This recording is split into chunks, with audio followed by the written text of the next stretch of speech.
him, it can become a political theory of India, a body of conceptual work that engages with universal questions from within Indian locations, languages, and contradictions. Hence, to begin the inaugural proceedings, may I first invite our patron, Professor Maruranjan Mohanty sir, to deliver the welcome address.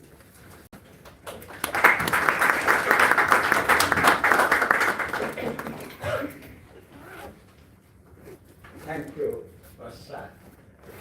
Happy Teachers' Day. Very difficult, though, to be happy when you have flood victims, earthquake victims in Afghanistan, a continuing genocide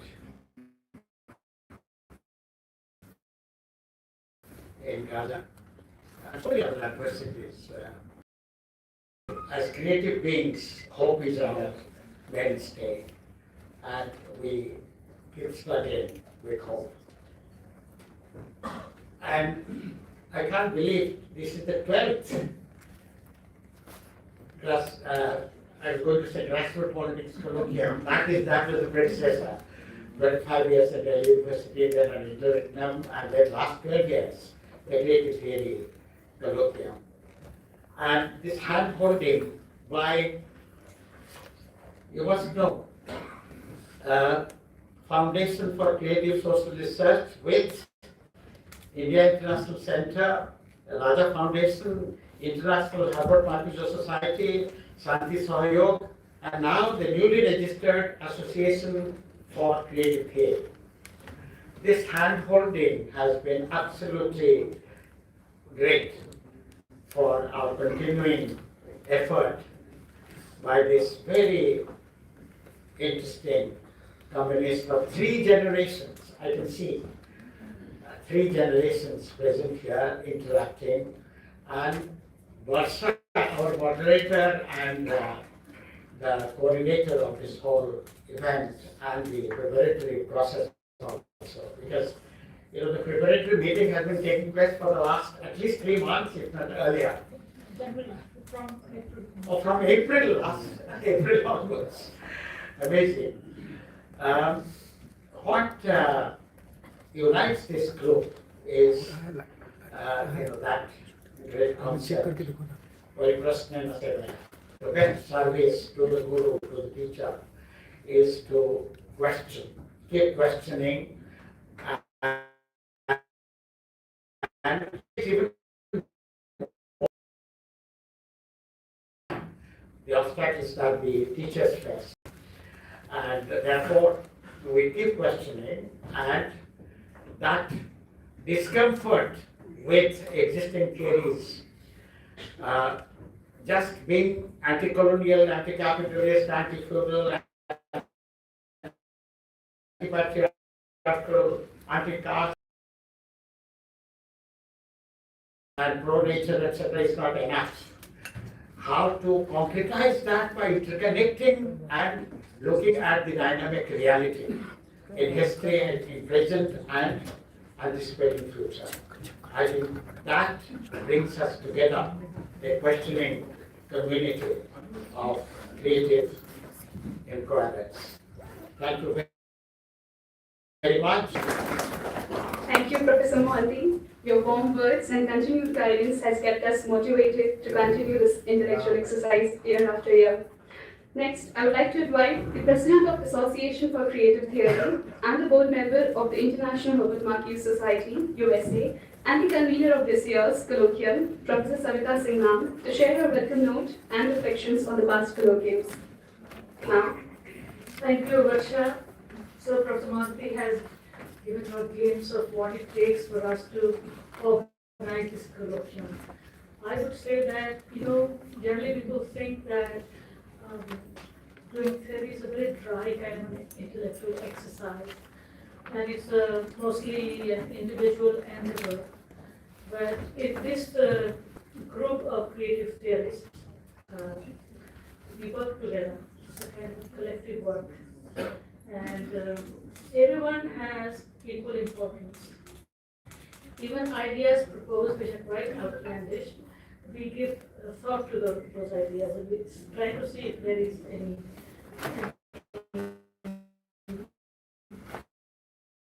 moment built into it which can be beneficial for our future theory. Obviously, way of doing theory, theoretically as well as practically. And if you have looked at the program schedule that we've sent, you can see how we have created our sessions, a very well thought out, crafted sessions. We've been doing it for the last 12 years, as Professor Manthi told you, and we have a perspective on caste, class, social movements, patriarchy, capitalism, socialism, and yet we are looking at how to do it in our own context. Right? Our society. So there is a possibility for us to have the notion of interpolitical theory which we are deliberating today. This was something that we wanted to come to, and we were preparing for the last 12 years to come to this stage where we can talk about Indian political theory. And we had some extraordinary people here who are going to be talking. Rajiv Bhavatkar, Gurpreet Mahajan, and I think will be joining. They have done their bit in a significant manner. And that is why it matters to us. And that is why they're here. Professor Mahanti, I'm reading a book in which I have tried to say that he is one of the initiators of this way of critical thinking, which is ongoing thinking towards improvement, towards transcendence, towards more and more commonization. So it's a tough job that we do, and I feel particularly very happy that so many people have come to share this. It was also necessary for me to share the hard work that goes into making a colloquium like this. My ideas for it. Thank you for giving me the opportunity.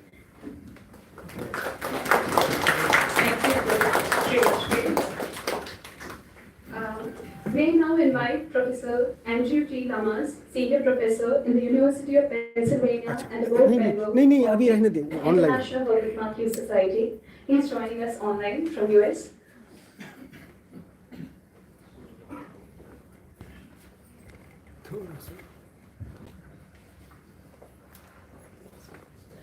Hello, Professor Lamas. Please unmute yourself. We cannot hear you.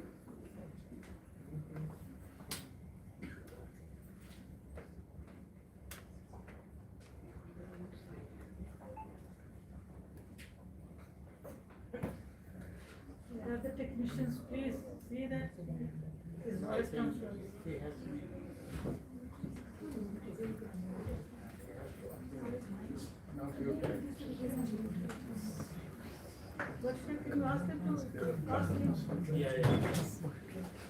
Can you hear me? Yeah. No? Now we can. Yes, okay, good. Thank you so much. I'm so pleased to be here. On this day marking the appreciation of teachers, I would like to share with you the most inspiring and instructive exchange between a teacher and a student that I have ever encountered. It is not a letter that a student has written to a teacher, but rather a letter that the great philosopher Herbert Marcuse wrote in 1970 to his remarkable student, then the 26-year-old Angela Davis. For background, you will recall that at this moment, the Vietnam War was raging, students were marching, the women's movement, the gay rights movement, the environmental movement, the Black Power movement were ascendant, and the repressive apparatus of the state was in full gear. Marcuse had been unfairly removed from his teaching position at the University of California by the state's right-wing governor, none other than Ronald Reagan, who was later to become the President of the United States. And Angela Davis had been unjustly arrested and imprisoned by the US government. Here is a portion of the letter that Marcuse wrote to his imprisoned student. Dear Angela, you were my student in philosophy, and I taught philosophy. Your thesis was to be on a problem in Kant, Immanuel Kant. What does your life for the liberation of Black people, what does your present plight have to do with the philosophy of German idealism?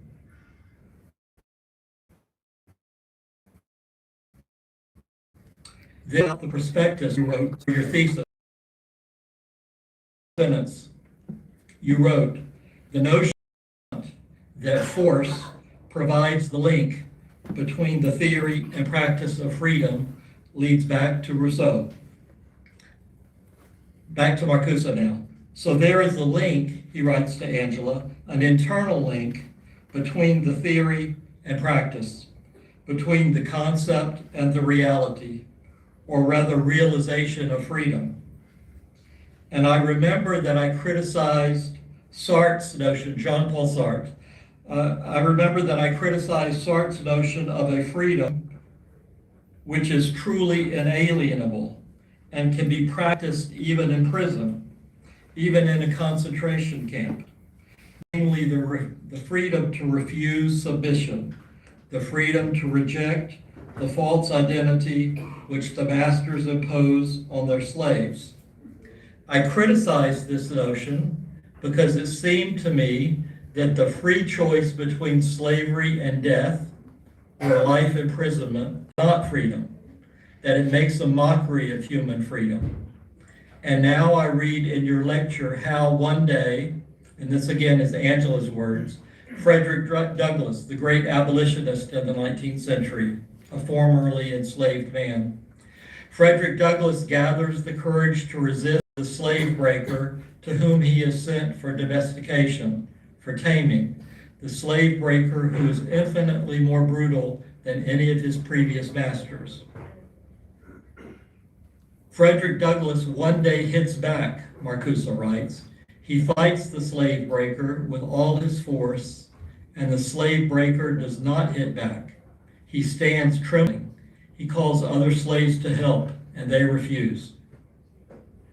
The abstract philosophical concept of a freedom which can never be taken away suddenly comes to life and reveals its very concrete truth. Freedom is not only the goal of liberation, it begins with liberation. It is there to be practiced. This, I confess, I learned from you, he says to Angela. Strange? No, I don't think so. There is more to it. Years ago, we had a seminar on Hegel. We read, among other texts, the famous chapter on the dialectic of master and slave and the phenomenology of mind.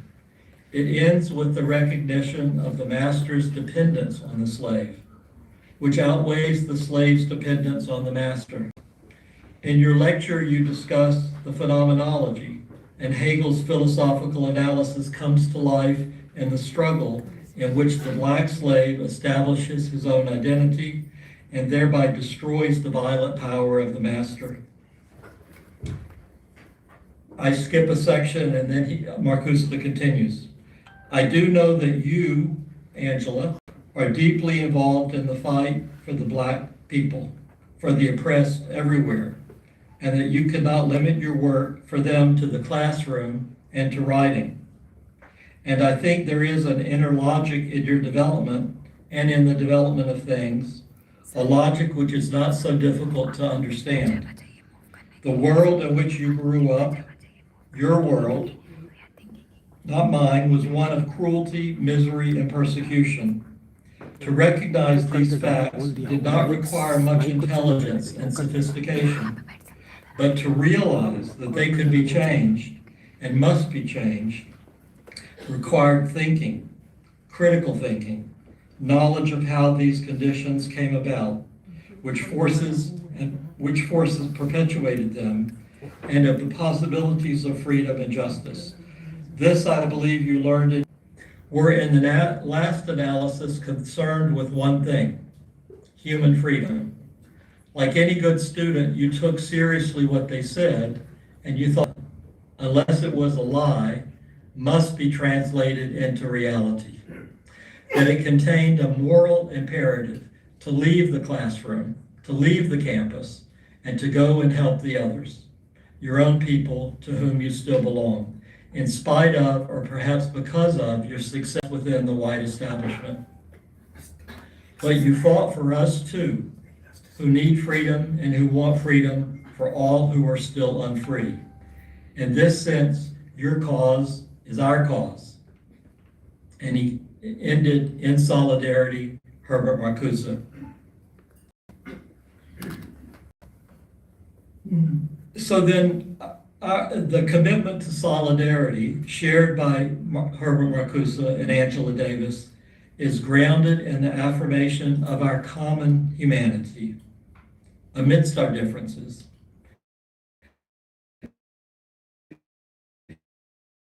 And in the contrast.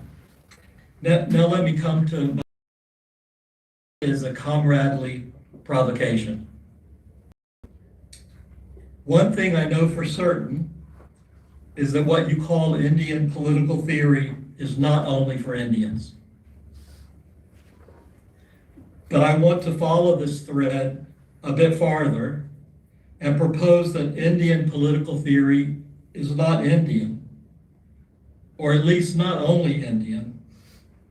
Is it critical? Yes. Is it creative? Yes. Is it anti-colonial and anti-imperialist? Yes, and yes. But rather than Indian political theory, I prefer to think of political theory from India. Of course, the political project of universalism, like the best of our music and poetry and religion, is always anchored in specific places and historical situations. But we know that the kind of liberation that is needed demands linkages across time and space. And we know that every universalist project in the past has unfortunately been marked by exclusions, privileges, and erasures. And so this is a tendency that we must vigilantly work to overcome.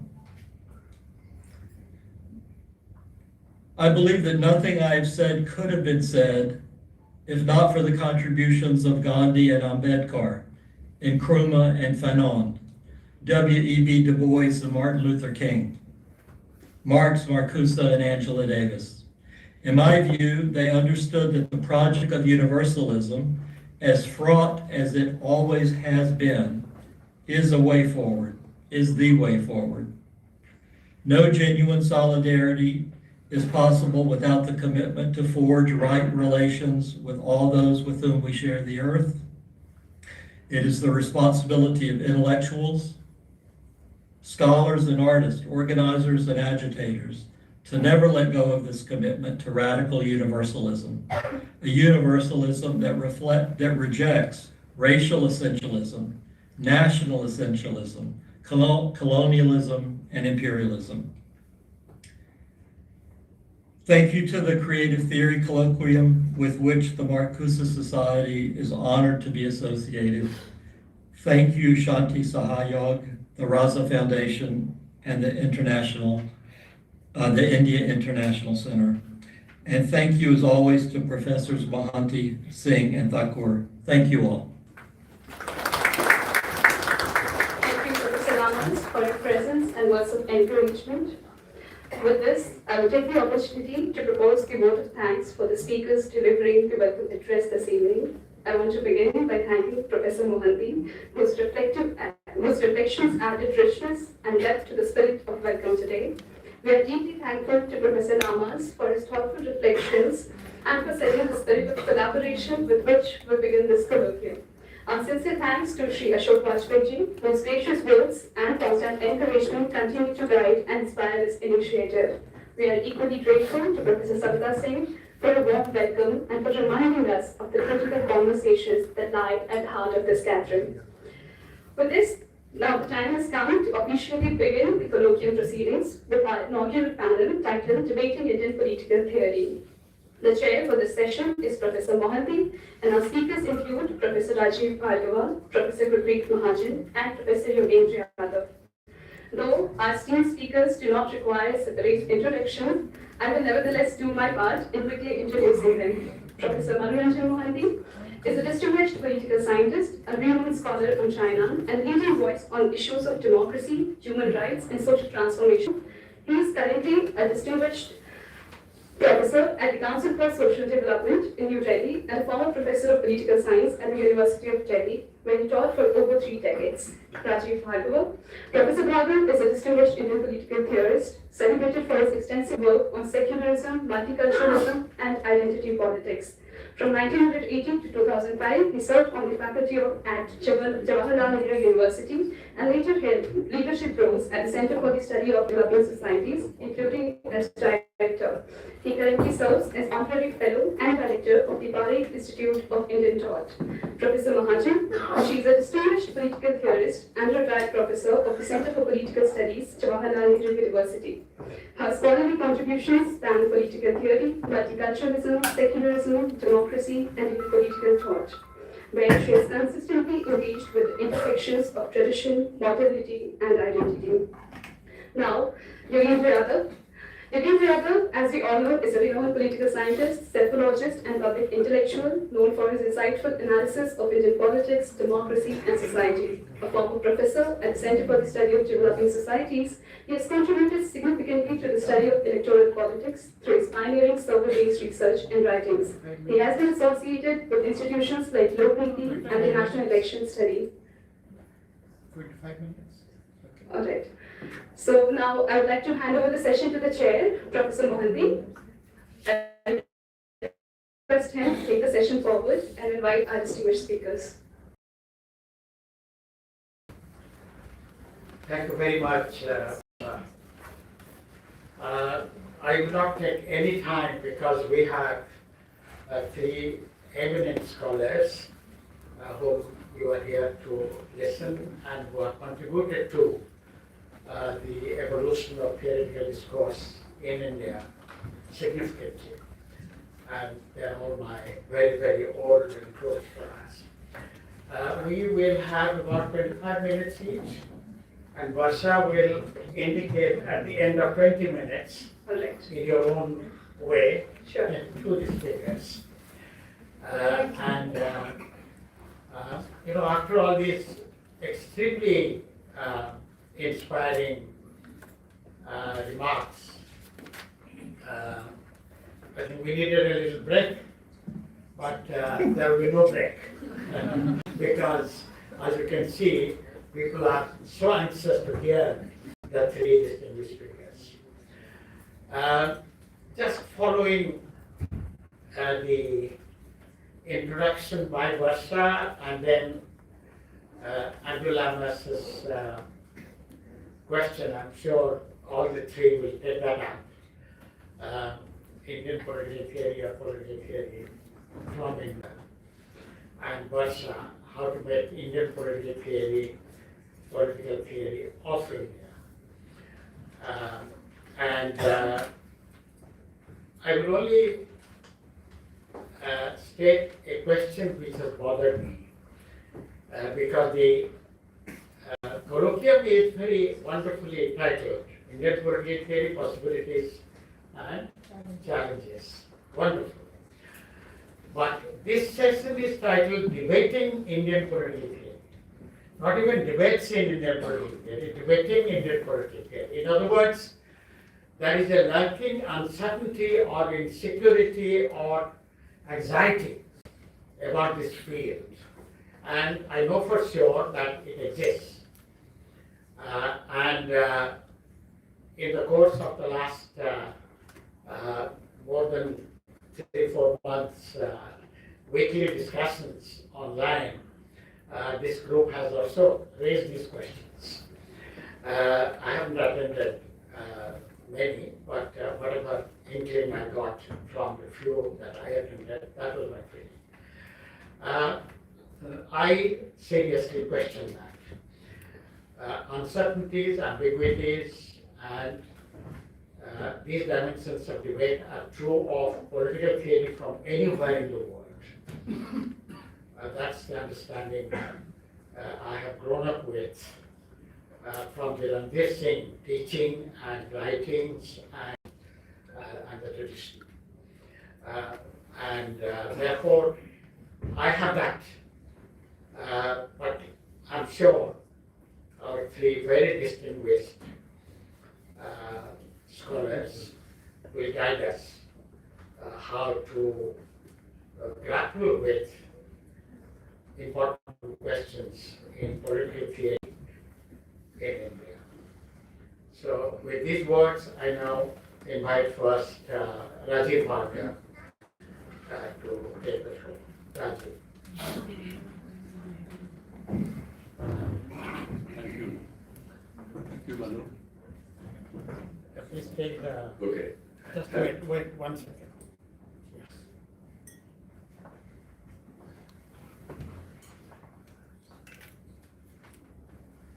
Oh, is it fine?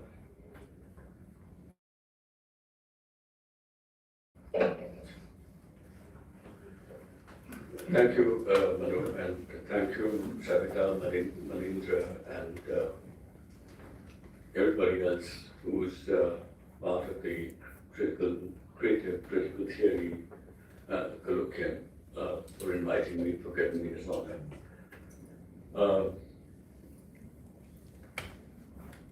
I would actually currently agree that what we are doing, or what we must do, is political theory from India, and not bother too much about whether there is something specifically Indian about it or not. It is bound to have an Indian flavor if it is located in India, if it is flowing from India.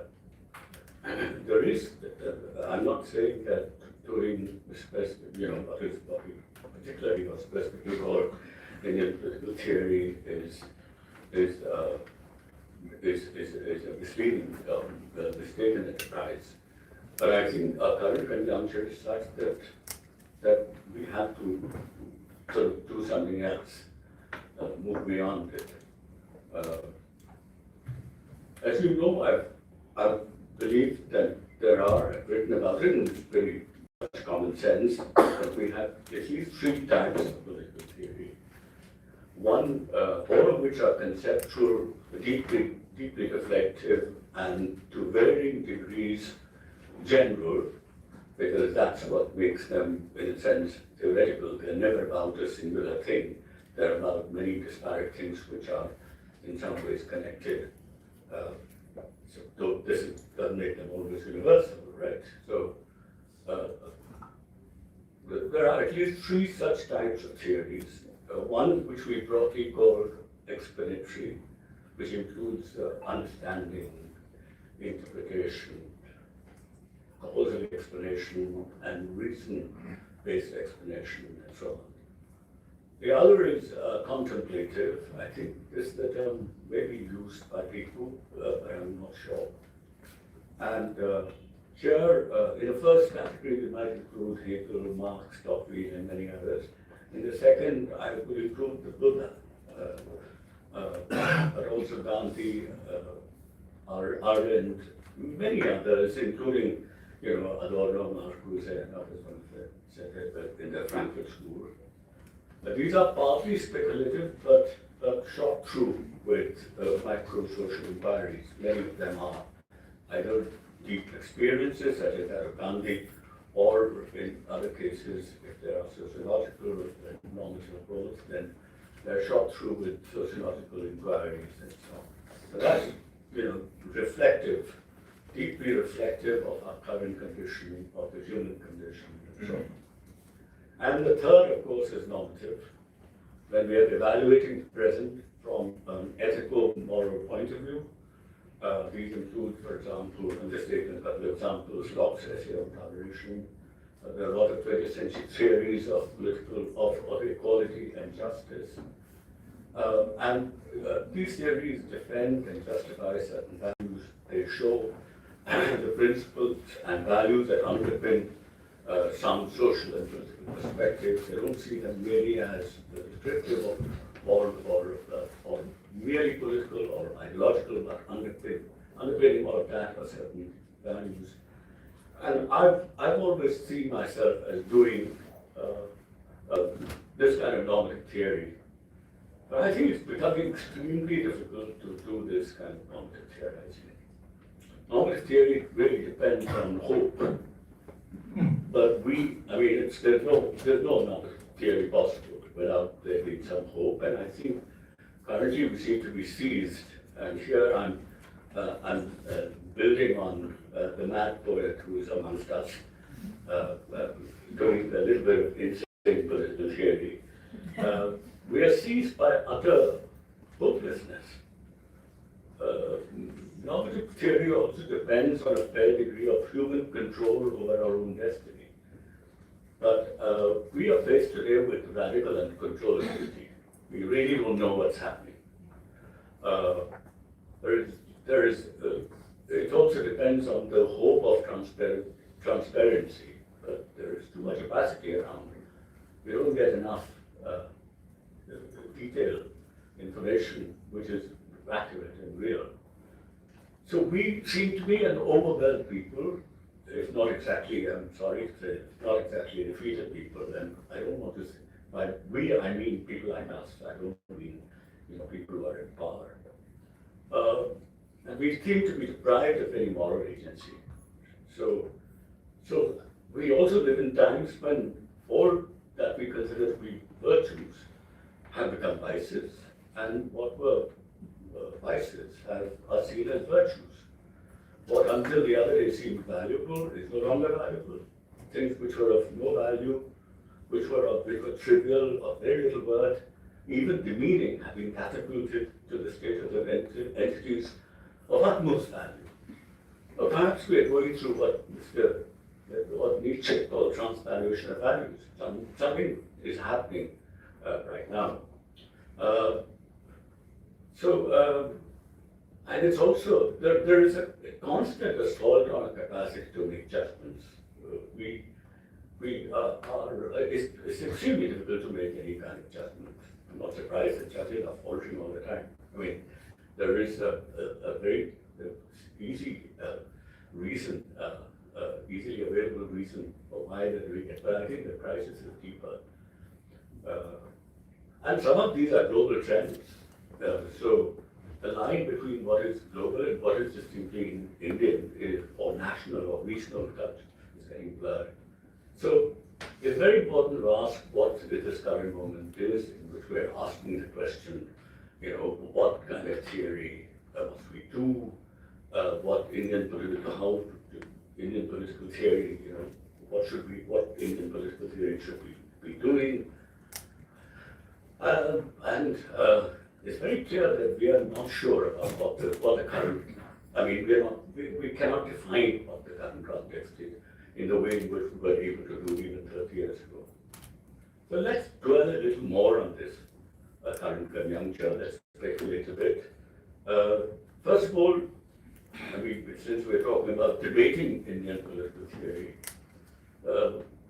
we know that debates take place in the public sphere, but we live in times when there is deliberate action by a small group of people who utterly distort the shape of this public sphere. There is very little public reasoning, there is hardly any public argument, and there is not even any public conversation. I'm putting it more strongly. There are pockets here and there where you can find them, but it's hard to find spaces such as this. There are countless number of people in the public arena, but none is being really heard, nor is anyone prepared to listen. Indeed, new methods have been evolved to disrupt conversation. There's screaming, there is rancorous shouting, there's speech that become mumbo jumbo, unfurled purely to dissimulate and to confuse. There are blatantly absurd claims, there is deliberate misunderstanding of the opponent's word, and much else. And all this has led to the massive coercioning of the public arena. What matters today is the expression of the will of the mob, or 130 crore Indians, or wherever else this mob is, and what the true guys like us, what true intellectuals are thinking, or what questions they're asking seems to be of no concern to most people. Second, as in so many other places in the world, in India too, technology, fake news, plain falsehood have come together to hunt down truth and the good. Facts are thrown into the dustbin, truth is bent at will, lies inundate the public arena. I'm merely repeating what Ashokji said, but that's what I have here. And given the information overload, people don't know anymore how to distinguish truth from falsehood. And there is, as I said, blatant lies. I mean, I noted some years ago, Mike Huckabee, the Arkansas governor, but I can multiply these examples from our own country and from now Trump is really out there, everybody else. But this is what I wrote some time back in an article. Mike Huckabee, I must have gathered it from somewhere, who believed that there is no such thing as Palestine. There is no such thing as a West Bank. There are no such thing as settlements. There is no such thing as an occupation. So Israel boundaries are decreed by Almighty God, and so on. So this is something which has become so common. So what is the context under which we are making claims to truth? When truth itself is of no value to most people around us. Moreover, as we know, the truth and discourse are not just cognitive issues. There's a matter of morality. Can one persistently lie without sweeping aside morality? Something that was really brought home to me when I read A.J. What's her name? Tamil Quran, the Turkish writer, who made this really these points very vividly. You have to set aside morality to be able to lie. Language cannot be coarsened, and the concept of objective truth eroded without first saying to hell with morality. Ideas of right or wrong, good or bad, are inconveniences to be brushed aside, arrogantly ignored, something easy to achieve once the connection between reason and morality is altogether broken. Now, this is achieved when instead of putting reason in its rightful place, it is without remorse or regret. It is put without remorse or regret. Morality does not rest only on reason, but it is at least one of the main pillars on which it stands. And without it, only on emotional will, it soon collapses. So this is what brings is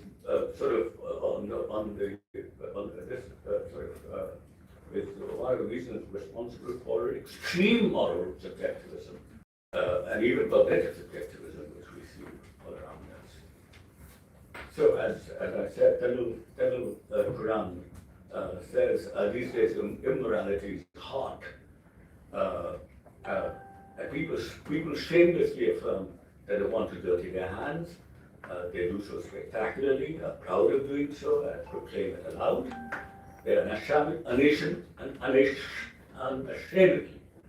incrementally make more and more outrageous statements, sometimes with a straight face and other times with manufactured rationalism.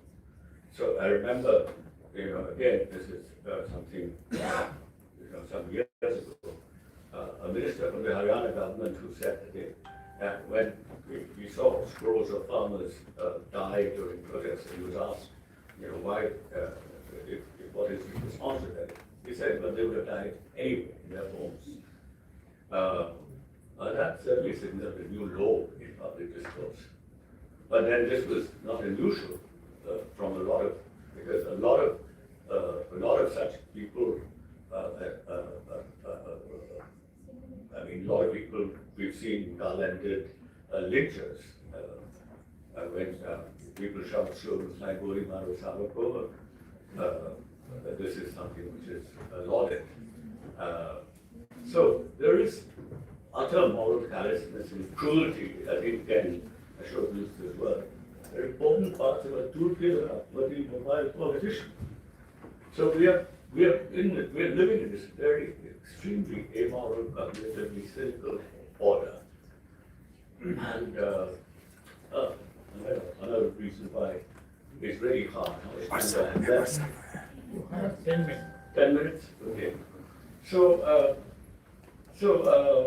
I shall quickly move, I won't read everything, but yeah, of course, you know, for research to take place, for theoretical research to take place, you need stable institutions, and stable institutions are a thing of past. I don't think we have stable institutions anymore. We have seen institutions being dismantled by immense labor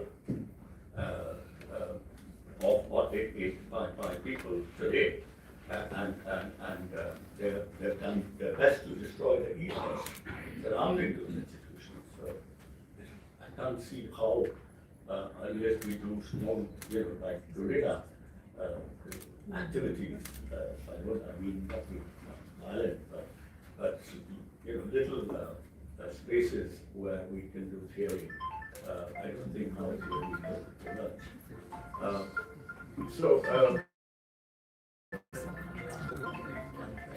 The worst is that this idea of not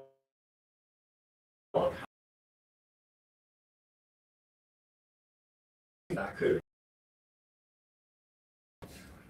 they break, and breaking all rules is precisely one of the things that excites people out there. These are people who are hailed and literally eulogized precisely because they have the capacity to break all rules, and they actually exercise that capacity at a break. So I'm reminded of Gabbar Singh, for example. How Gabbar Singh is here is a big hero. Everybody attached to Gabbar Singh, right? It's because he has no rules. He doesn't follow any rules, he breaks all rules, and that was exactly the reason for his charisma. So I think that's the world in which we're living. This is pretty much in, I don't know whether there's a psychologist, American psychologist, we in India don't really know very much about him, but I read a little about him. Maybe people who are familiar with the Frankfurt School know a little more about him. I think he lived roughly during that time. Robert J. Lifton, I think he used this word, malignant normality.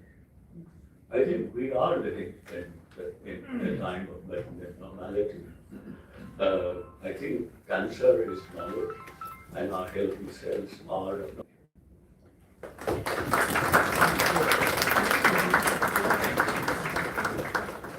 Thank you, Rajiv. Powerful, deep reflection on the current predicament as well as possibility. Thank you very much. I will reflect on any of those. We will move now to our second speaker, who was to be Gurpreet Mahajan, but she wants to come after you get. Strict order of seniority. And I know Yogen can come in. So please, I made a request not to, but you just came in. It would be unfair to ask you to speak immediately. But she said, please ask him to speak first. So Yogen Riyad. He's always prepared. Somebody has to come. Please help. Someone help.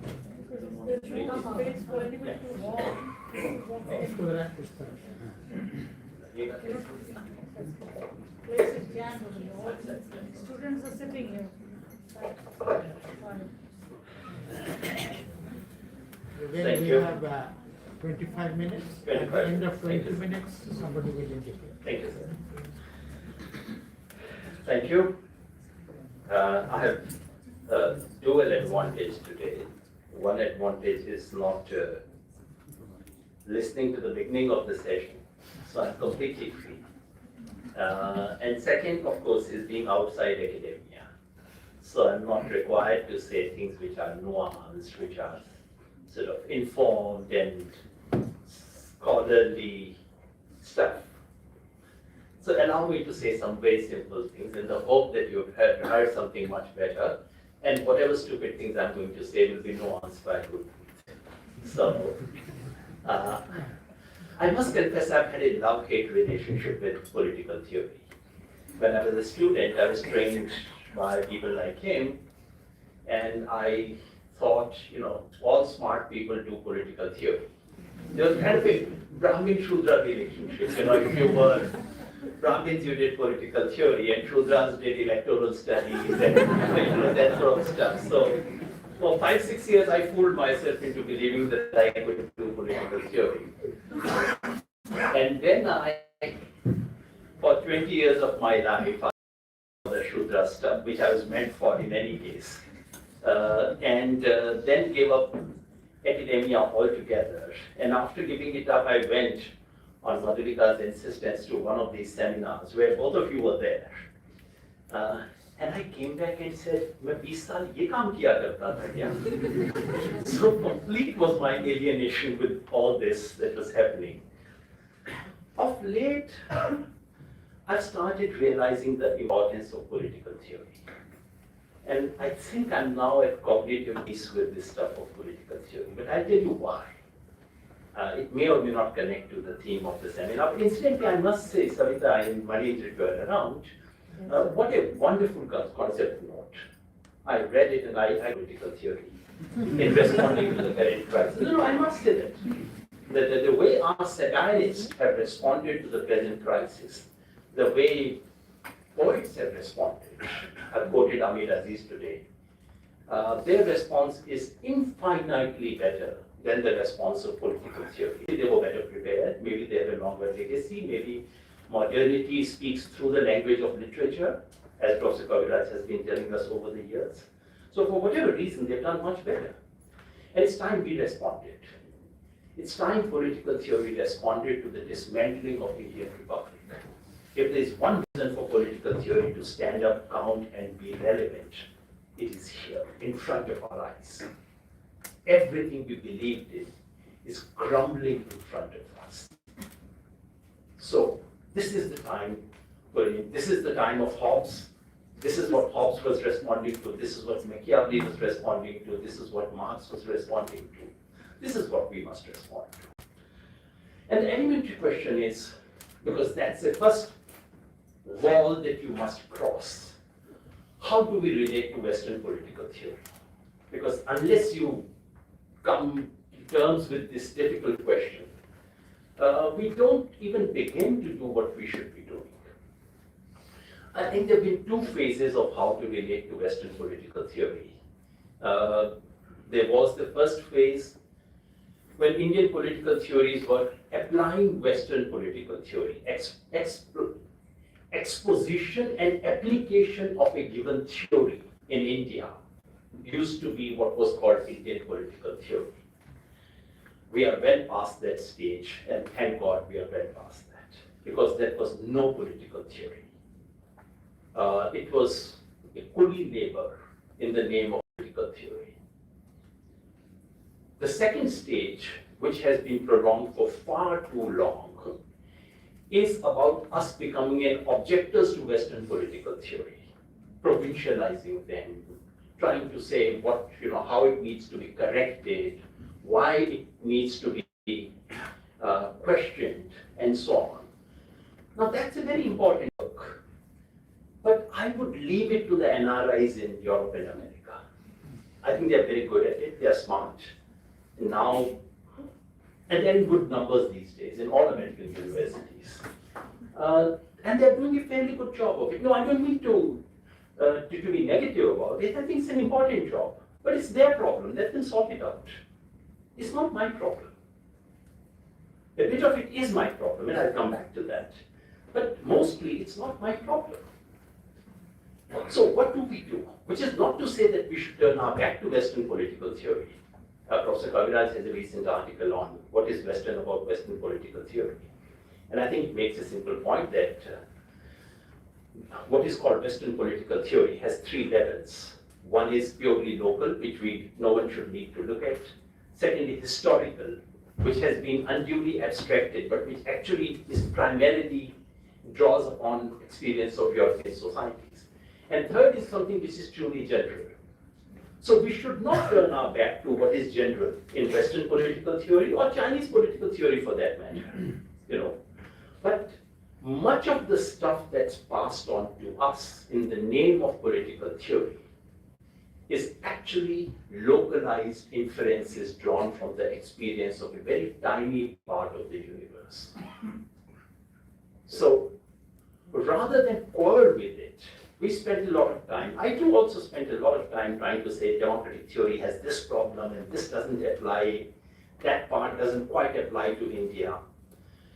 To my mind, and as I said, many of the writings of Professor Kaviraj has helped me come to this cognitive piece, which is what we should do. I mean, Western political theory is one of the finest achievements of human beings in thinking about politics. We should learn from it. But what should we learn from them? We should do to India what Western political theory did to the West. Instead of learning from their theory, instead of simply trying to drag those clouds in India and make them rain here, we should simply see how did they distill the European experience into what we today call Western political theory. It's a great achievement of humankind. I mean, anyone should be envious of what was happening at that place. But instead of simply taking their products, we should try and do some of that process, which is to say, we should relate to Indian political experience just in the way in which they related to the Western political experience. Instead of saying, oh my God, the world has disappeared, so one of the greatest things of modern Western social theory and political theory is that instead of simply regretting what was happening, instead of simply being scandalized by the new situation that was appearing, they started making sense of it. They started theorizing it. They started understanding structures underlying that, which is precisely what we need to do here. So, to my mind, and in that sense, I completely align with the conceptual note for the conference. Our job is to make sense of the reality that surrounds us. And in the process, if anything in the world helps us to do so, by all means. If 10th century China has some lessons to teach me, of course I will take it. If I can learn something from Latin American populism, I will learn from that. And if I learn something from 19th century Europe, of course I will learn from that. But questions are mine. The problem in what passes for political theory in India is that these are answers in search of a question. I already know social capital is the answer. Then I'm looking for a question to which it is the answer. That is no theory. You have to have your own questions. Then you can pick from anywhere in the world. So what are the questions? Here is my suggestion about the questions that are crying to be answered today. At three levels, broadly conforming to the three broad questions that one would expect political theory to answer. One is, what kind of an order do we want to see? What is the vision?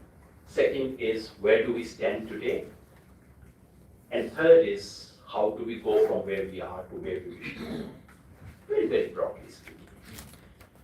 So start with where we stand today. We know we stand in a particularly bad spot right now. But honestly, do we have enough analysis the social, economic, and political configuration of power in today's India. Something has radically changed, we know that.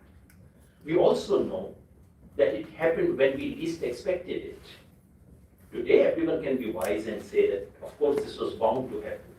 Of course, nothing of that kind. No one knew in 2010, 11, or 9 that India was bound to be what we are facing today. Something dramatically different has happened. And to simply say this is fascism, it's good for a political speech, but it's inadequate analytical description of what we are witnessing today. I want a very specific understanding of the malady that we face today, the specific relationship of caste configuration, of political power on the street and in the law, in the state and street, and of the very peculiar, unprecedented nature of economic power that is being wielded today, and the combination of these. So that to me is the first challenge. You did not expect, if someone said a party like the BJP would come to power in 1950s, anyone would have said, ye to hona hi tha. But to say that it would come in 2014, ye to hona nahi tha. Something has gone odd. We owe an explanation to ourselves. That's one. Second is about the vision. I heard the last bit of what Professor Bhargava was saying. And for a normative theorist, he sounded rather dejected. I completely understand it. That's the stage in which all of us live right now. But there is one question that normative theory has to answer. Our republic is being dismantled not only with thuggery, not only with danda. Our republic is being dismantled with arguments. You and I do not think these are worthy arguments. And yes, as of now, they do not have even second-round people to state the argument in a somewhat clever language. But wait for 5 years, they'll produce one. It is our job to anticipate the most sophisticated form of the argument which is coming from the other side. And the argument is something of this kind, that the order that you established in this country was an alien order, out of sync with the civilizational ethos of this country. And therefore, what we are witnessing, the clumsy, violent, unseemly transition that we are witnessing, is a triumph of a civilizational ethos over an alien political order. That's essentially the argument that we confront today. We can dismiss it, we can turn our back to it, we can say how lousy, we can say you don't even know how to speak proper English, we can say you don't know how to write the language of political theory, that your article does not have footnotes. But we cannot run away from this question. It's a very serious question, and a question which is waiting normative answers.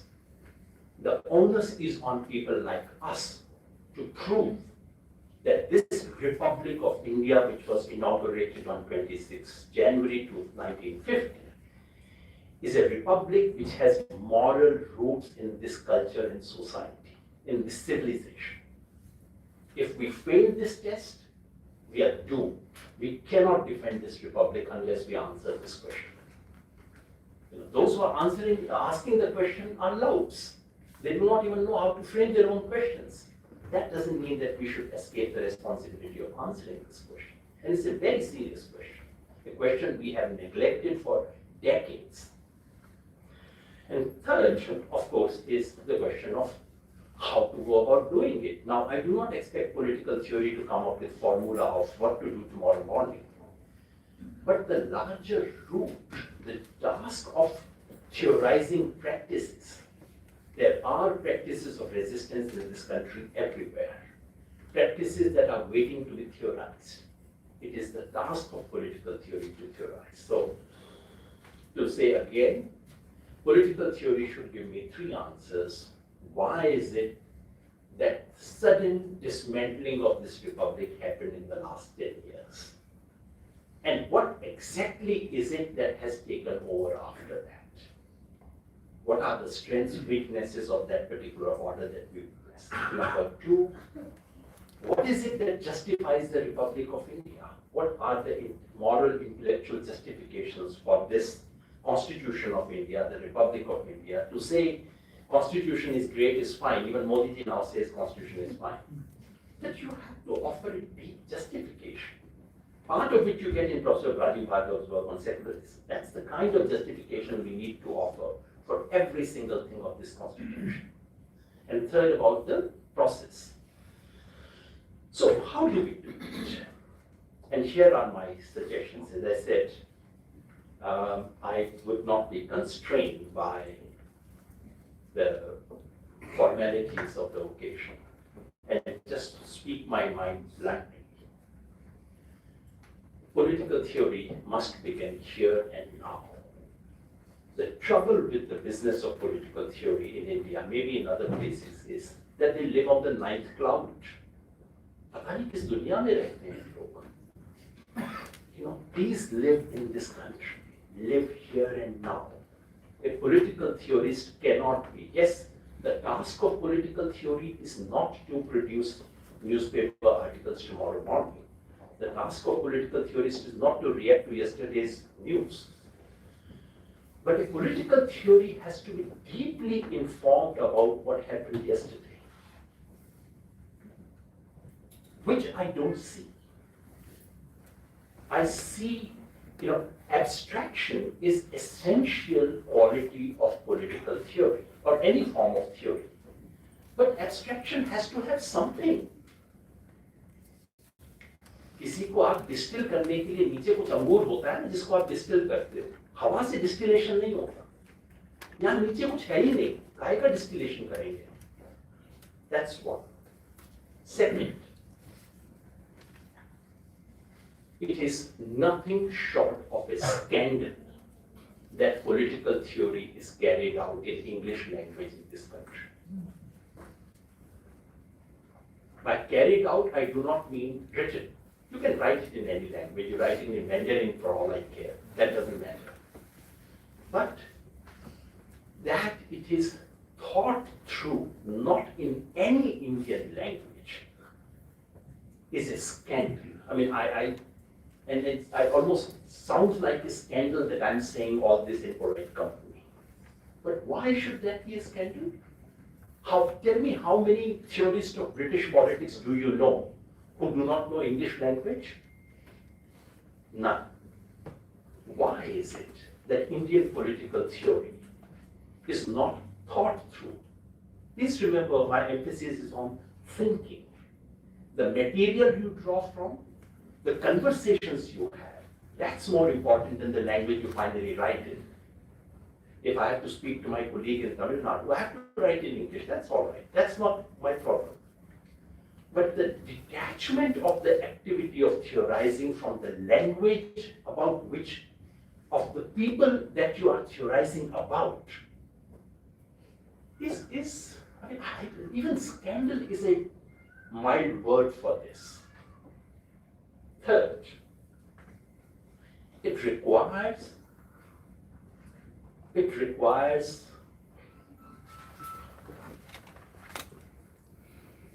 deep engagement with India's intellectual traditions. And intellectual traditions, again, and when I meant initially, I said languages, I was talking of Hindi, Tamil, Telugu, and contemporary languages. But tell me, how many political theorists do we have in this country who are fluent in Sanskrit, in Pali, in Persian, in classical Tamil? I think the answer would be very, very embarrassing. We need to create, if we are to respond to these, anyone who can put a tilak and can have a choti becomes the carrier of Hindu religion. And why? Because all of us sitting in this room know nothing about it. We cannot respond to it. And this kind of a street gundaism passes for Indian culture, Indian civilization, because we are responsible for completely disowning it, not knowing, being illiterate about it. We have promoted alternative canons. The theorizing activity need not start afresh today on a plain piece of paper. So many people have done it. We have turned our back to them. 20th century is full of Indians writing in Indian languages or writing in English who are trying to confront exactly these questions. This is the great tradition of modern Indian political thought, which meets a sudden death in the 1960s.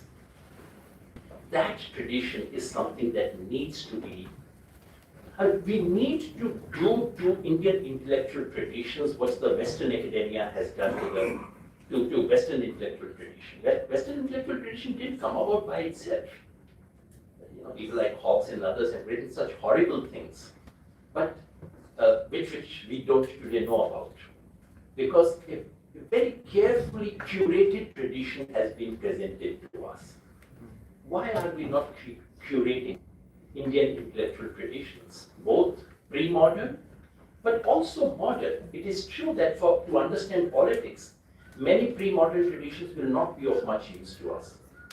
But 20th century intellectual traditions, recently I wrote about Nirmal Verma and said, you know, we have so much to learn from him about thinking about nation, nationalism, and so on. I mean, why is it that we don't even, I don't think any political science department would have even one ample dissertation on Nirmal Verma. And I doubt if even Hindi departments would have that on his non-fiction writings. That's the stage here.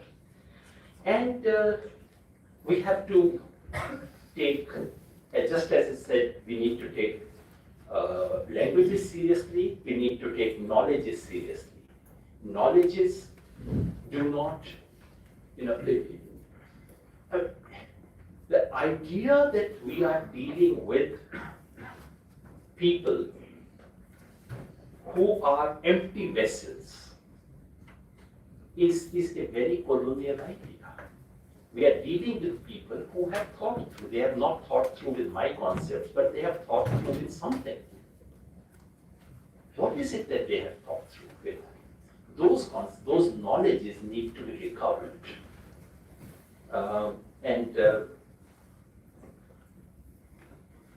To my mind, these 3 or 4 things that I've mentioned towards the end are essential to restarting, reinvigorating the practice of political theory, where political theory does not remain an abstract, no, I'm sorry, it is abstract and it ought to remain abstract. Certainly abstraction is part of any activity of theorizing, but let me just say, वो मैं हिंदी में कह सकता हूँ, अंग्रेजी में उसे कर देना चाहिए। वो ये है कि जुगाली करना बोलते हैं ना गाय का,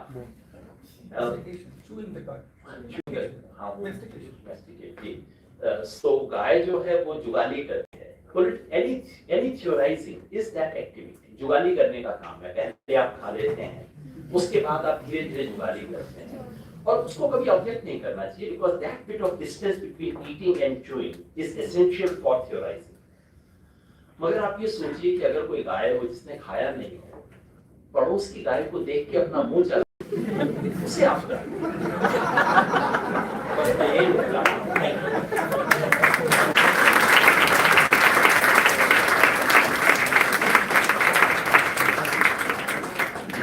Lot of powerful and challenging formulations to chew about.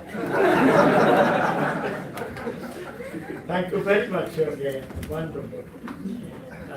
Now we turn to political theorists.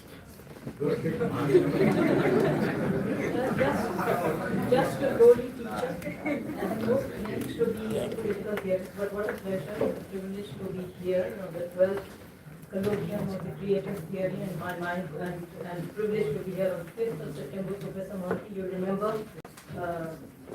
the days you experimented with how we could reinvent political theory by having the grassroots seminar and the discussions that we've had.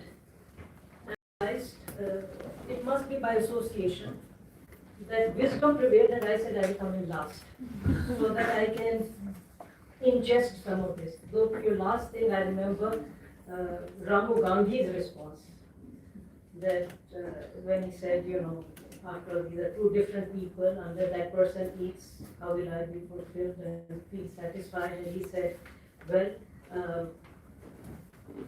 when he actually, I can't remember the exact word, but he talked about the unity of beings, and if I'm satisfied, that person will be, and vice versa, and so on and so forth. But not to think about that. I think, in some sense, the 2 days we are going to have are going to give us a glimpse of the kind of political theory that is going on in India, which actually is doing much of what I think you would like to see. I also agree with what Professor Rama said and Rajiv said, that you have to think of political theory, and that has been defined as critical, reflective, creative, and one would like political theory to be that. I also agree with Rajiv that there are certain conditions under which reflection and normative theorizing can take place. But one must also recognize, and I think this is what I'm taking from your very starting point, that it is at this time, it's not only that in crisis you need political theory, but at this time there is also an ongoing project of how Indian political theory must be done, how we should define it, and it draws on some things that you have said, that we should own our traditions and look at that. I want to say that this is something, and this you might see a new project. The paradox is that this is the history of which we were ourselves a part in a different context. There was a huge plea and an outpouring, and that's what you mentioned, that when they said debating political theory, Indian political theory, there seems to be some anxiety about it. And the anxiety began some 45, 50 years ago, that maybe was elsewhere.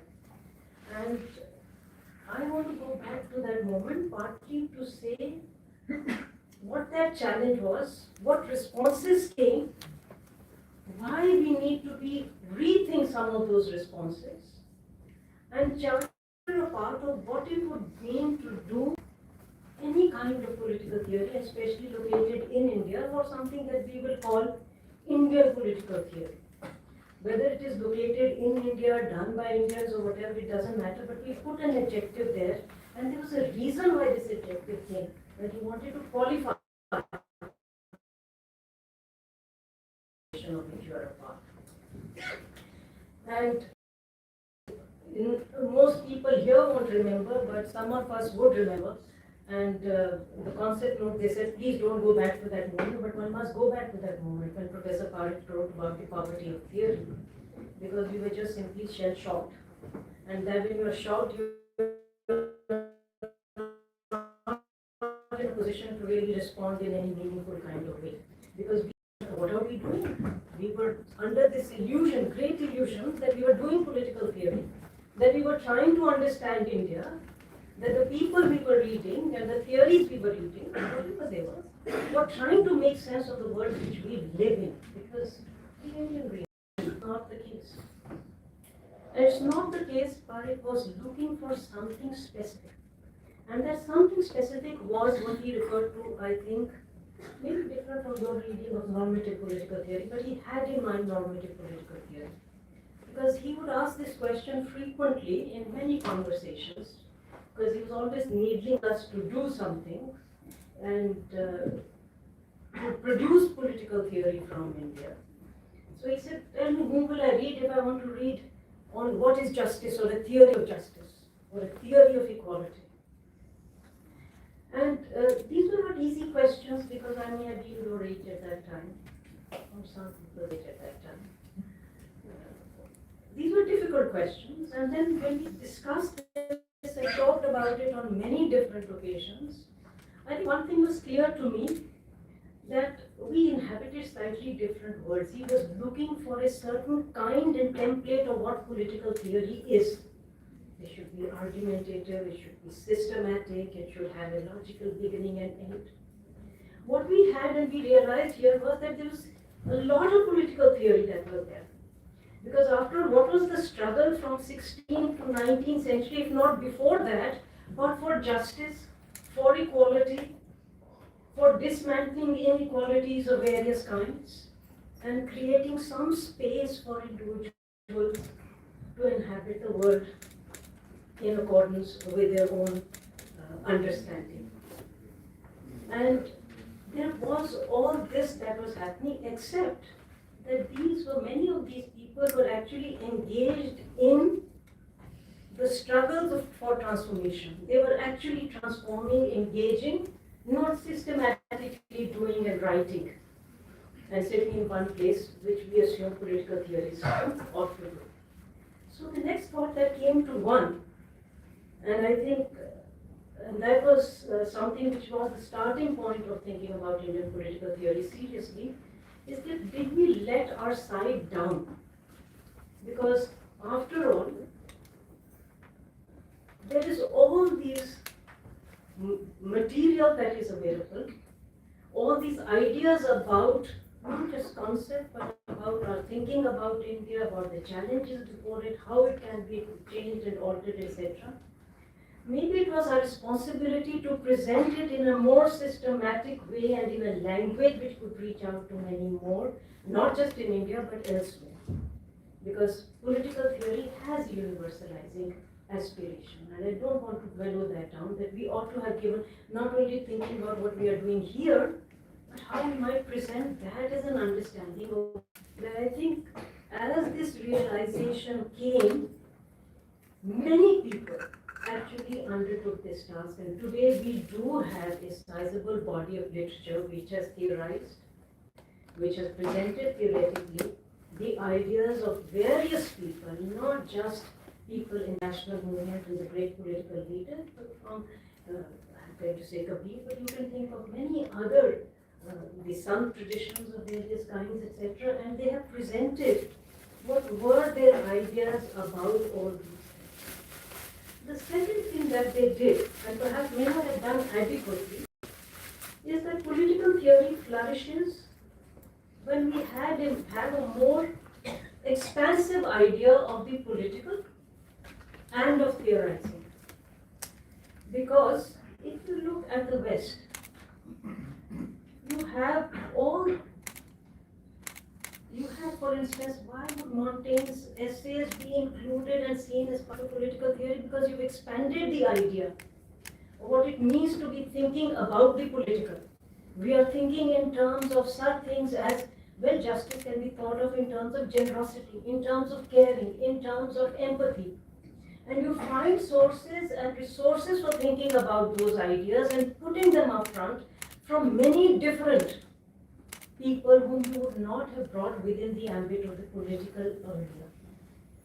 Maybe we've not done enough of it, but I am very optimistic because I'm learning as I'm reading the literature that is coming out and doing this particular, taking us down that particular trajectory.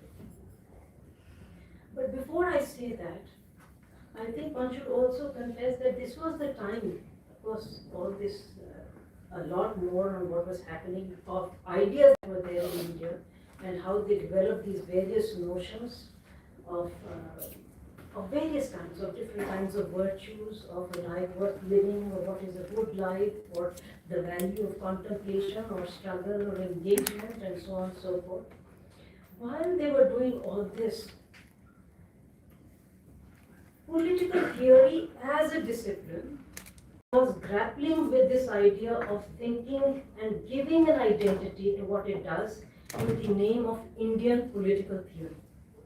And there was huge pressure of saying, and then I can understand the intent. The starting point was that, look, ideas that have emerged in a different context have very little meaning for us.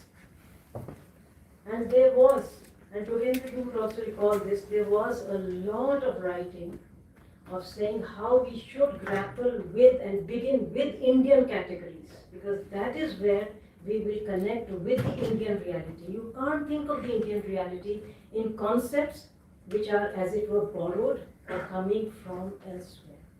I think we have to be, at the moment of reflection, also own that this was an important moment of thinking in the history of political theory in India. That they wanted to go down that path. This was a decolonializing moment, maybe, because there was this pressure that we have received certain ways of thinking which we have internalized. And we have internalized them so deeply that we need to abandon them because people are thinking in different categories. And I think that was a challenge which we responded to, at least some of us tried to respond to say that we need perhaps to rethink this particular idea of making this kind of distinction between what we are doing here and whether concepts and ideas that have emerged here are relevant for some other world, and those ideas which may have a point of origin elsewhere are relevant for us. This distinction has to break down. I'm bringing this in because we are living at this moment when the project is to construct a canon of Indian political theory, to give it a distinct form and image, and perhaps just as you have Western political thought, we should have Indian political thought. Perfectly all right. There's no reason why we should not have, as you said, maybe Chinese or maybe Asian political thought and so on and so forth. So it's a perfectly understandable thing. But what we have done is, in the process of thinking about it, and the way we are thinking about and continue to think about it, is because if you look at the syllabus, which has changed dramatically, where a lot of space has been given to these kinds of this kind of thinking, and as I said, justifiably so to an extent. But what has been our mistake is that here we tried to follow, just because there is a canon of Western political thought, they identify 7, 8 key thinkers. And they choose them thinking that the roots lie in the Greek past and then the Roman past. And they created this canon willfully. Yogindra also mentioned it. They created this canon and owned this moment of origin, overlooking all the conflicts that happened in between and the irreconcilable conflicts that were there between Roman civilizations, the onslaught of coming in of Christianity, and so on and so forth. They created this unit, but there was this element that you have a canon which has a moment of origin, and you get certain ideas there. There's the ancient world, then there's a medieval world, and then there's the modern, and then you see slight transformation, or maybe something like that. And I thought maybe if we wanted to do Indian political theory and Indian political thought, we have to even think of doing it and creating a canon differently. Why should we think in terms of a single moment of origin? After all, I could well say that everything, philosophical traditions you are talking about, intellectual traditions that you are talking about, if I have learned anything, maybe correctly, incorrectly, but learning is an open-ended process, so sometimes error is permitted. I learned that one of the things we believe in very strongly is the presence of the many. After all, nature begins with the many, and that can be treated as a permanent reality. Why are we creating a canon if we are located here and now in the image of what the West created for itself in the 19th century? When they wanted to think of owning democracy began here, this is where we began, this is our journey, we produced this. Maybe then we have to, the challenge therefore is much, much deeper, because when we want to decolonize ourselves, we are actually imitating what the colonial template was. And that's the difficult challenge, that we have to think, and cannot but use the word Professor Monti, which owes its origin to you, creatively. We have to do our theorizing, even building a canon, even doing Indian political thought more creatively, and to think, what is it? Because there is always inclusion and there is always exclusion.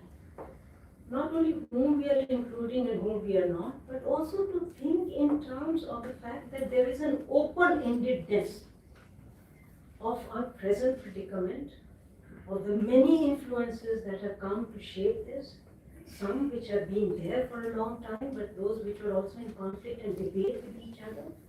And I think those are the kinds of things that we may need to include rather than build a canon, maybe think in terms of more debates. Think in terms of thinking about a particular issue and the controversies or the different points of view that emerge around it. So that's the first thing I wanted to say. I'm going to make 3 points, so I'll take 5 minutes for the next 2. That our great challenge then is how do we really think, because our decolonializing template is not working, it is too imitative, and I think we need to break free of that. The second thing is, and this is the great danger which existed then and it continues now, because we think in terms of Indian political theory, we are separating it and thinking of it as being in some sense separate from and different from. And usually the counterpoint, at least in all the discussions since the 80s, 90s was, forget the crisis of the moment, 80s and 90s was that Western is responding to those conditions, so we need to respond to our, which I think was a very reasoned argument, and we needed to take it seriously, and I think to some extent it was taken seriously. But it created a binary. Are we going to do Indian political theory and carry forward the discipline of Indian political theory to this binary? Because this binary is also thinking in terms of saying something is alien, has no relevance here, and something which is here, indigenous, and I think one can be therefore open-ended even about the philosophical traditions, intellectual traditions, ancient, modern, medieval. This binary, need I say anything more than that? Binaries which are making these distinctions of things which are alien and things which are our own, I think we need to have a much more self-reflective attitude that we can't selectively reject them and accept them somewhere else. We need either to be critical of this kind of binary which thinks of any kind of, I don't want to say mingling, but any kind of transfusion or connections and interconnectivity as something which in some sense takes us away from our roots. So maybe I think that's very important to me if we are going to be doing political theory in this time and now. So we need to really rethink that particular idea of building binaries of this kind. I'm also willing to sort of say that you could be using a concept, and since you again mentioned Raji, so I'll go back to Raji. Again, he mentioned secularism, so that's what we'll say. No matter what the point of origin of that concept is, question is, does it speak to us? Does it have a form which is different? Can we say something new about it, something different about it? And I could say the same about work I do in multiculturalism or about the nature of liberal democracy in India and so on and so forth. So I want to now move on to make 2 slightly related points. We'll be able to break away from these binaries if we, and that requires we rethink the idea of ourselves, of what it means to be an embedded, culturally embedded person, and what does it mean to talk about something which is different. What's the difference that makes the difference in that sense? And I think I can only flag some ideas and leave them to you to think about them if you think they are worthwhile. The first is, we are of course born in a certain society in a particular culture and we are socialized in it, but we must also recognize that cultures have a vitality, and if we call ourselves an ancient civilization with a long-standing tradition of culture, we have to say that it is creative, it has vitality because it has responded to challenges, it has moved, not only changed with the changes in material conditions, but also in the way people were thinking, what they wanted, what their expectations were and aspirations were. So culture is, and when I am a person who belongs to a particular culture, I don't do a kind of mere rule following. Call it interpretation. I'm always finding spaces of how I fit my thinking with what exists and what is given, even the norm or rule that is given. I interpret it to make space, and you find this happening in everybody's life.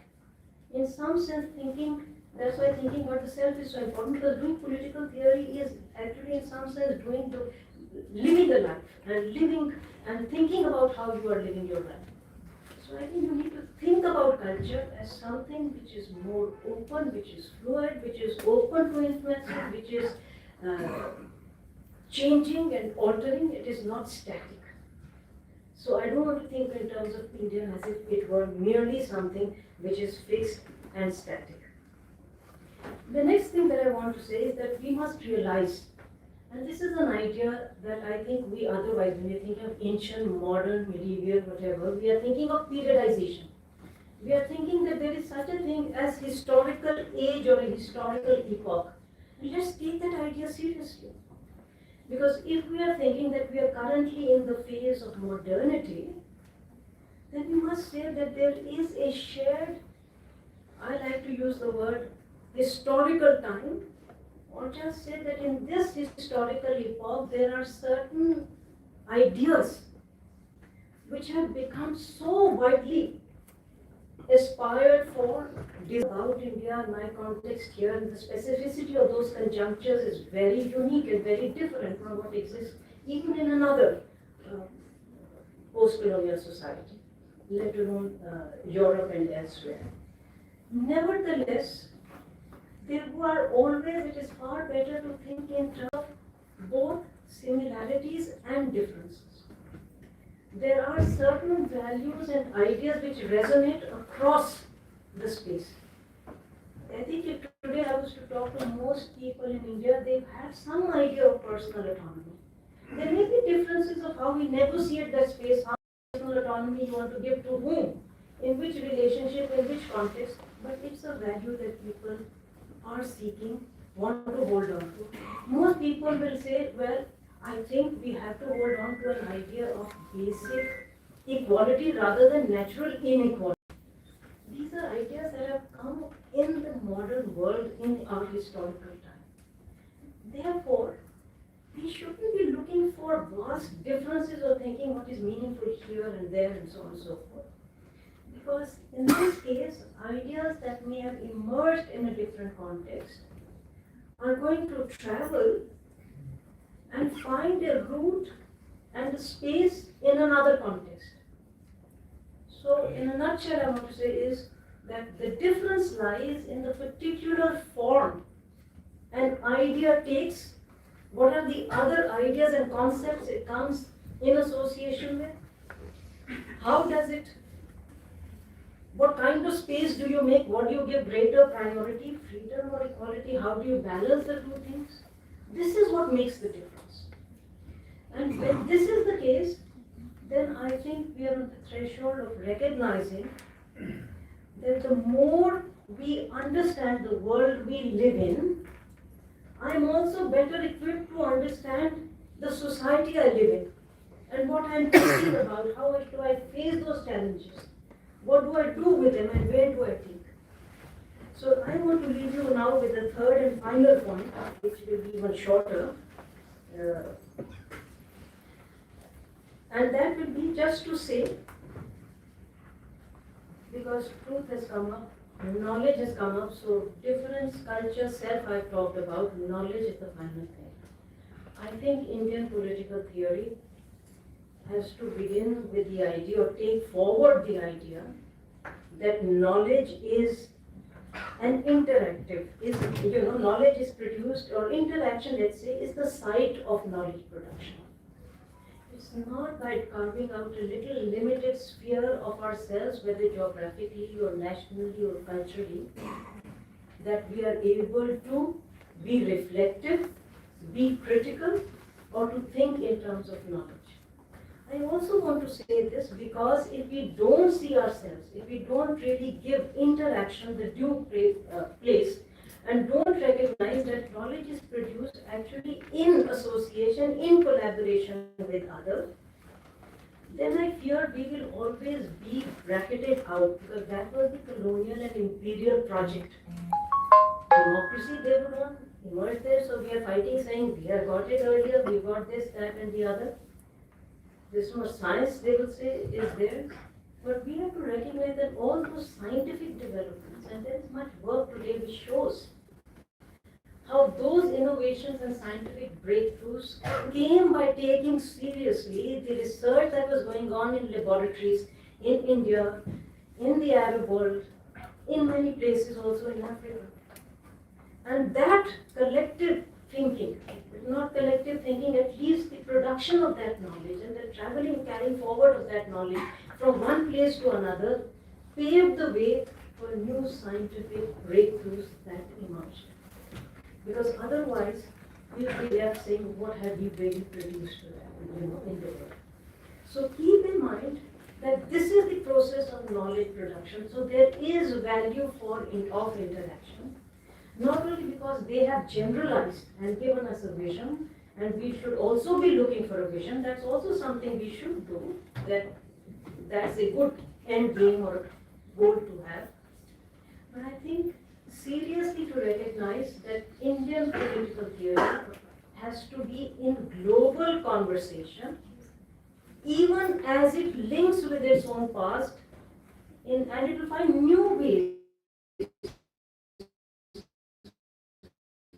topical traditions, so that they don't appear to be fossilized, or they are not open to just one kind of thought. They have this, they resonate with new meanings, because otherwise traditions tend to become very fixed, very mono, that you can open it to new meanings.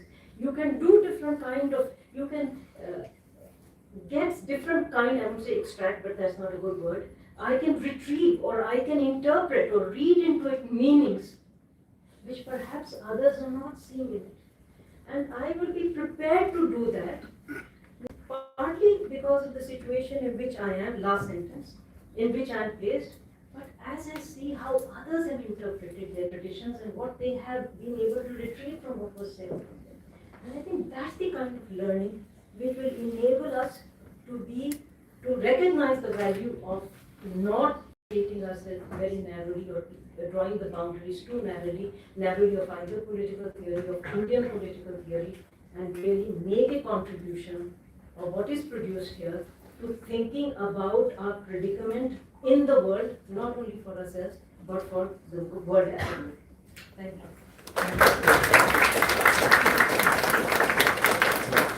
What a wonderful capping of the three presentations.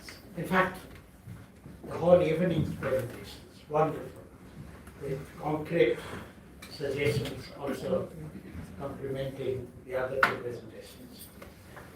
Friends, we have still almost an hour, or what, 50 minutes more according to the schedule. But you don't want to take a break? So you begin the discussion. I'll just take 5 minutes break. Okay?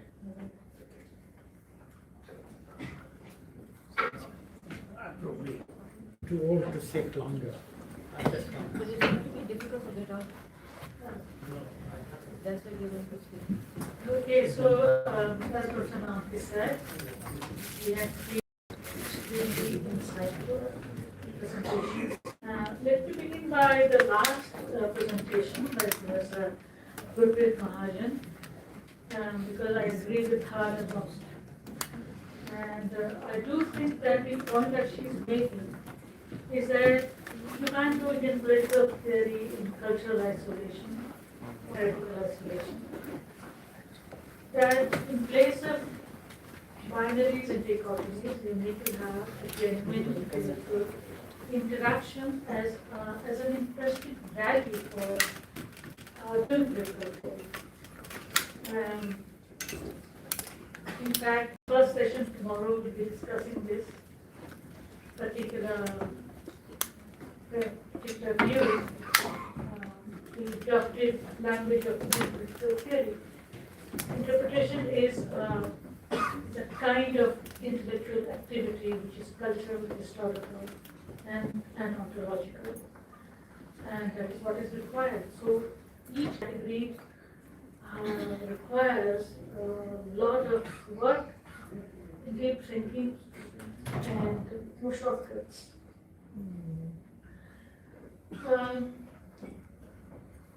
Europeans, I'm going backward, right? Because I'll come to Rajiv later. Yogin's presentation has some very sharp questions. And those questions are legitimate questions that anyone today debating in political theory has to answer. There is no doubt that there is a simmering disappointment or pessimism in saying that what we did as political theorists, when in front of our own eyes, a system we had produced, a structure that we have produced, which we call in the Republic, is being dismantled with the arguments that we never thought were so effective. We did not think that those arguments had any intellectual balance, but they actually have become very active and capable of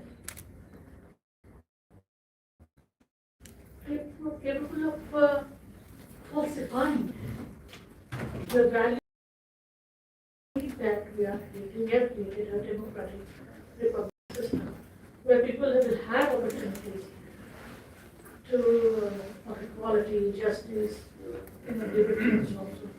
That dream of that reality is being decimated. And Professor Rajiv Naidu's argument again has that pessimism. And it is deeper than Yugin's pessimism, because it is asking for doing a different kind of critical theory, which he calls contemplative critical theory. We have to do contemplation, that is to say, again, in the area of critical theory, there is a possibility to work more on ontological thought systems than just epistemology. Knowledge can be technical, can be replicated, instrumentalized, but contemplation on how this kind of knowledge can have depth, that it would not be so easy to give it a different kind of color.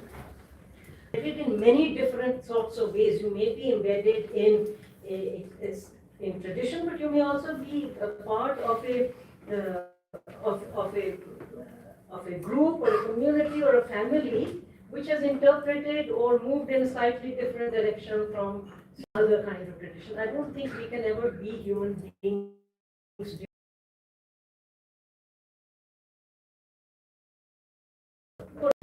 believe, rightly or wrongly, that I am very rooted in my intellectual traditions, in my religious traditions, in plural religious traditions. I also have some literacy in them.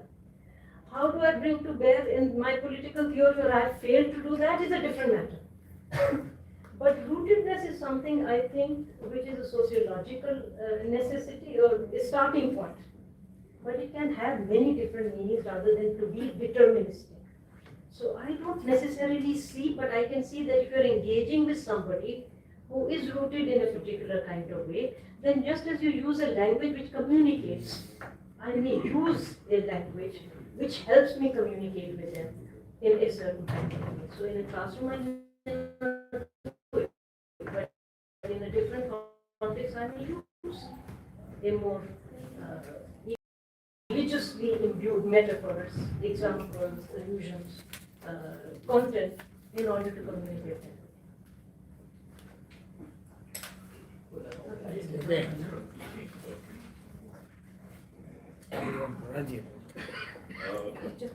I'll respond to 3 or 4 points. One is,